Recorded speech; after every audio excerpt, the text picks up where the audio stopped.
Hello, everybody. This is Mark Edward Blanton from the Real South Africa. Welcome to South Africa, obviously. Hey, check this out. We get some requests that come in from time to time, and sometimes we're so happy that we can fulfill these requests. And one of the things that we we get asked a lot is, what do we think about certain things that happen? Things that happen here in South Africa and things that happen in America. We get a lot of feedback. So sometimes people ask for our opinions, and sometimes we feel those, and sometimes we don't, because sometimes we just obviously don't feel that we know enough to speak on it. However, we were very fortunate some time ago, just recently actually, to have Phil Scott on our channel. He is on the African Diaspora News channel on YouTube, so I would suggest that you go there as well to get some of the content stuff that he's putting out.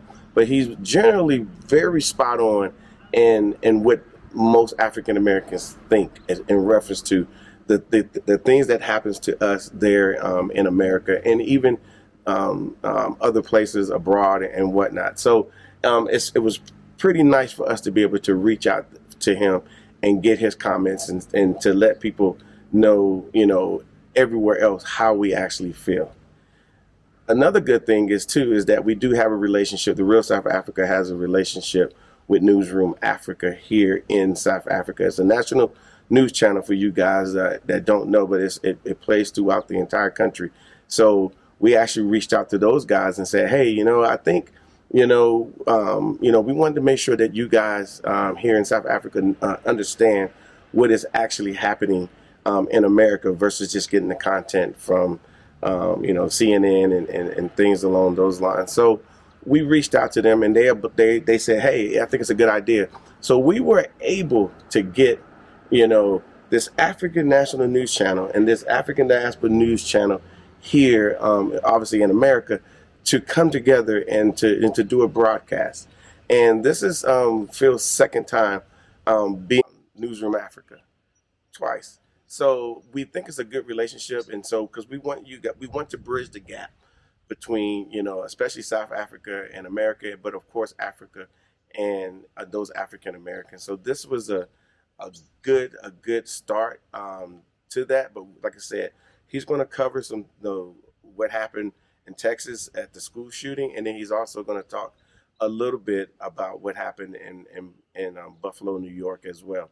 So all I can say to you is that we're all coming together.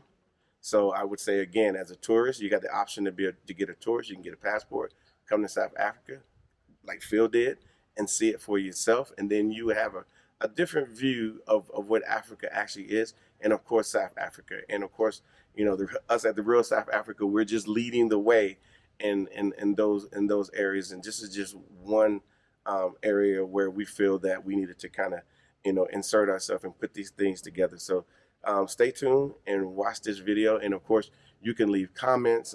We would love to start a conversation with you guys, but of course you can go to our channel, therealsouthafrica.com, or excuse me, our website, and then you can select your trip to come to South Africa. But also for those who are first time here, hey, go ahead and subscribe to our channel. A lot of people are there, and we have a lot of good content for you.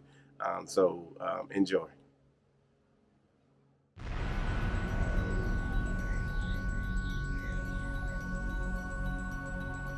Families, friends, and Texas community at large are still trying to come to terms with the shocking scenes that unfolded at Robb Elementary School.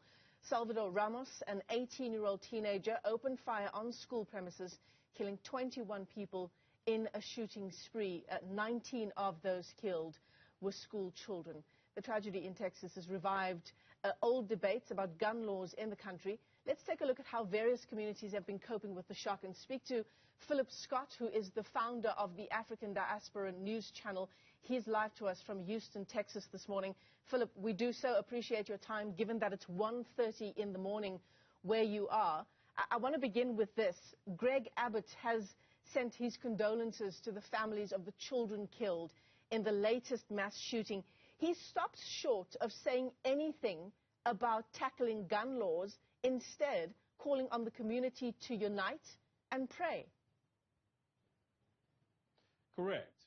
But this is the thing what you have to understand about here in the United States of America. The Second Amendment, which is the right to bear arms, is enshrined in the U.S. Constitution. And people definitely on the Republican or conservative party, they believe in that. They do not want to take away guns. Matter of fact, in the state of Texas, last year they released a new law where now you can open carry firearms. Before we had a concealed carry where you had to go to class, you had to shoot the firearm, pay $40, then you can have a concealed carry. Now in Texas, people can get a gun with no background check. You can walk around open with a gun all you want here in Texas. It's literally like the Wild Wild West in this particular state. So Greg Abbott, what he's saying, he's at fault for what's going on with a lot of guns here in the state. Then not only him, but also the NRA, the National Rifle Association, all the gun lobby that lobbies our senators and our Congress people. You know, that continent of Africa, they always want to use the term corrupt leaders, corrupt this and corrupt that. There's a lot of corruption in the U.S. politics as well. They just word it a little different and call it lobbyists. But what the lobbyists do is go to the senators and say, hey, we'll donate X amount of dollars to your campaign. Just when this bill come up, can you vote yes or no on it? Well, that's corruption, but no one really wants to talk about that. Well, that's actually the next question I want to ask you, Philip, because we need you to explain why the U.S. gun lobby is so powerful. And it's because of what you've just said, the millions of dollars spent on supporting various politicians. Correct. But also outside of that, you have to understand here in the United States, just even at the exception of this country, guns has always been, part of it. The gun laws actually came in to stop black Americans from having guns because we were always being the victims of white supremacist terrorism. So we had armed ourselves at that time. And so the first gun laws was actually to keep guns out of the hands of black Americans. But the way they view guns, especially in the white American community here, they view it like a religion. They just got to have a gun. They got to have an ability to kill somebody. They don't feel comfortable if they don't have a gun. And that is, very horrible.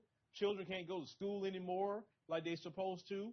You look at the people that lost their lives in Buffalo by white supremacist terrorists by the name of Peyton Gendron. Just going to the grocery store. Could you imagine you going to the Pick and Pay or one of those stores like that in South Africa and somebody come in and just start gunning, people down for the simple fact that they hate them because they're black?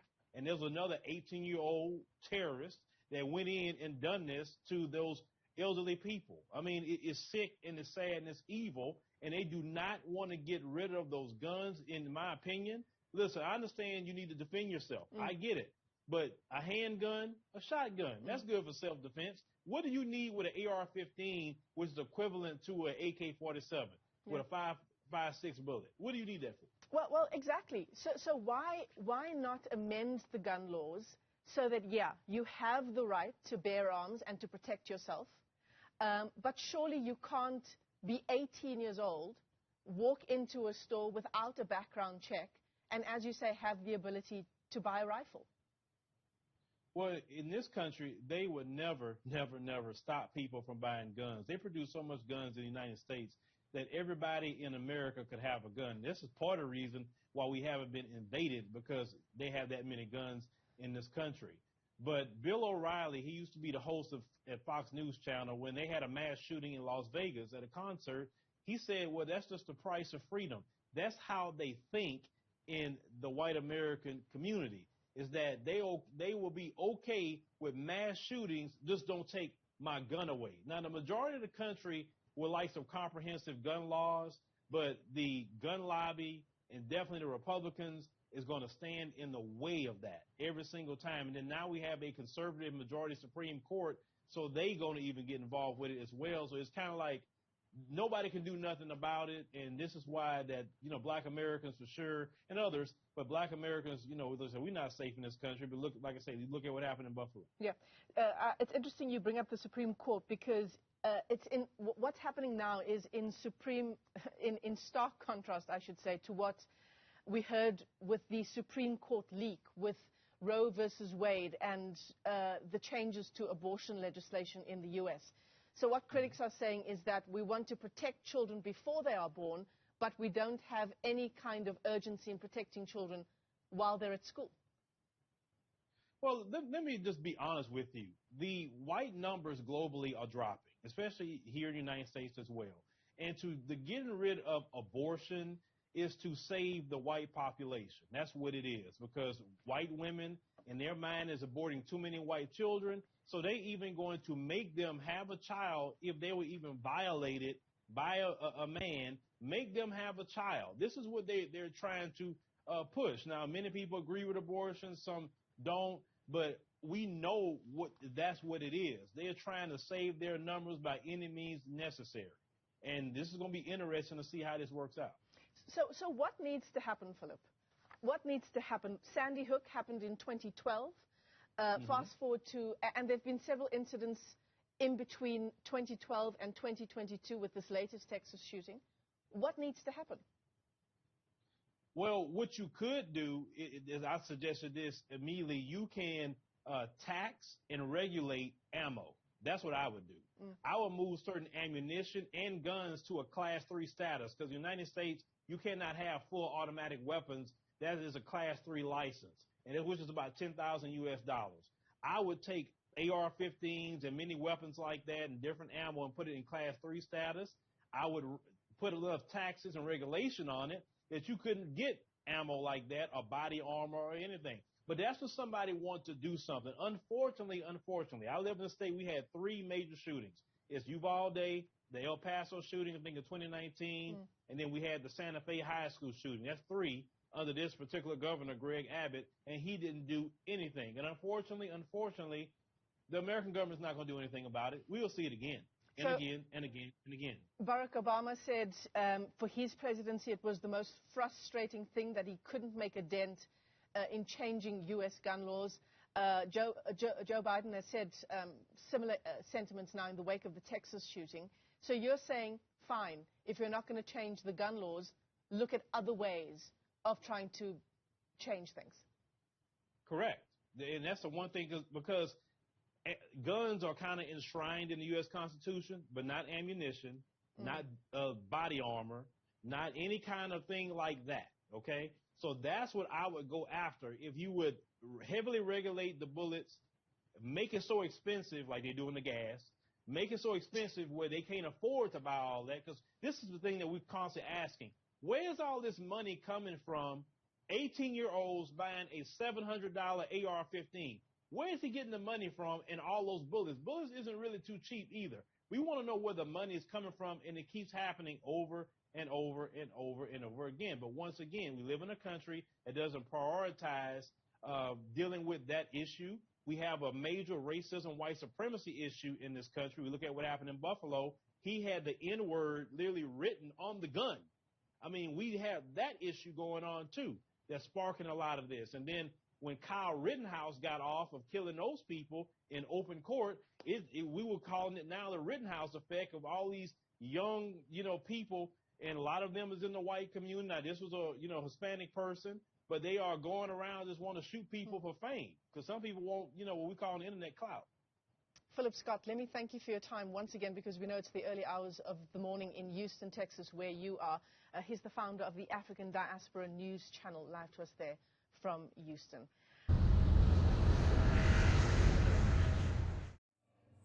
All right, guys. My name is Mark Edward Blanton from the Real South Africa, and we just wanted to let you know that there is an avenue to get to South Africa. It's through our company. We're based in Johannesburg. That really helps you out, because we have locations like this that can definitely help you enjoy your time here. We sort out all your lodging, all your activities. We sort out everything for you, because you don't want to be sitting here trying to figure out where you're going to go next. We take care of all that for you. So the best thing I can tell you to do is just reach out to us at the Real South Africa.